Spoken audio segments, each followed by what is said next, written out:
बुधवार को हिंदी नेत्री साध्वी प्राची ने एक बार फिर विवादित बयान देते हुए हरियाणा की सरकार पर जमकर कटाक्ष किए। उन्होंने हरियाणा के मेवात और नुहू इलाके में दो संप्रदायों में हुई हिंसा को कट्टर सरकार की नाकामी बताया है।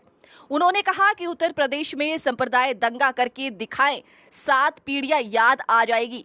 उन्होंने कहा कि हिंदू वोट देकर कुंभकर्ण की नींद सो जाता है तो इसका मतलब ये नहीं कि हिंदुओं के गला कटवा देंगे। यह हिंदुस्तान है, पाकिस्तान नहीं। अपने बयानों को लेकर हमेशा सुर्खियों में रहने वाली विश्व हिंदू परिषद की फायरब्रांड नेता साध्वी प्राची ने हरियाणा के मेवात और नुहू इलाके में दो संप्रदायों में हुई हिंसा पर बवाल देकर हलचल मचा दी है। उत्तर प्रदेश में संप्रदाय दंगा करके दिखाए, 7 पीढ़ियां याद आ जाएगी। उन्होंने कहा कि हिंदू वोट देकर कुंभकर्ण की नींद सो जाता है तो इसका मतलब ये नहीं कि हिंदुओं के गला काट देंगे। इसके लिए हिंदूवादी नेताओं को सीना तानकर आगे आना होगा। साध्वी ने कहा कि जहां जहां मुस्लिम की संख्या ज्यादा बढ़ती जा रही है वहां वहां पाकिस्तान बनता जा रहा है, चाहे वह हरियाणा हो, बंगाल हो या फिर उन्होंने कहा कि मोहम्मद साहब की हत्या करने वाला मुस्लिम था, माता आयशा की हत्या करने वाला मुस्लिम था, उनके बेटे की हत्या करने वाला मुस्लिम था, उनके दामाद की हत्या करने वाला मुस्लिम था, उनकी बेटी की मुस्लिम ही होते हैं। उन्होंने कहा कि एसीपी से पूछना चाहिए कि हिंदुस्तान के अंदर गृह युद्ध कराना चाहते हैं क्या? हिंदुओं की झांकियों पर साजिश के तहत आक्रमण किया जाता है। उत्तर प्रदेश में संप्रदाय दंगा करके दिखाएं, 7 पीढ़ियां याद आ जाएगी। देखिए, अभी मुझे पता चला है एक अधिकारी दहिया नाम के, उन्होंने प्रेस कॉन्फ्रेंस करके कहा है कि हम मुस्लिमों की सुरक्षा करेंगे।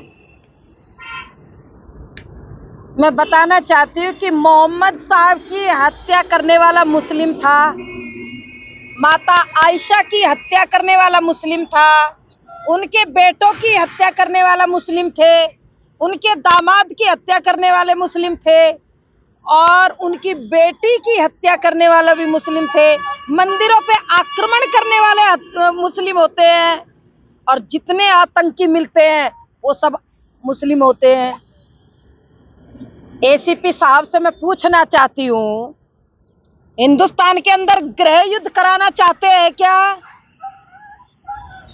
वोट हिंदू देता है और हिंदू वोट देकर के कुंभकर्ण की नींद सो जाता है।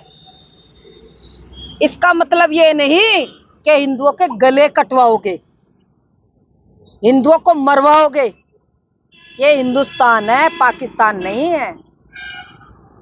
हमने माना कुछ अधिकारियों की मिलीजुली साठगांठ से 70 साल के अंदर मेवात भी पाकिस्तान जैसे हालात है और जहां जहां हिंदू घटा, जहां जहां हिंदू कम हुआ, हिंदू की संख्या कम हुई, वहां वहां पाकिस्तान जैसे हालात बने, चाहे वो बंगाल हो या मेवात हो।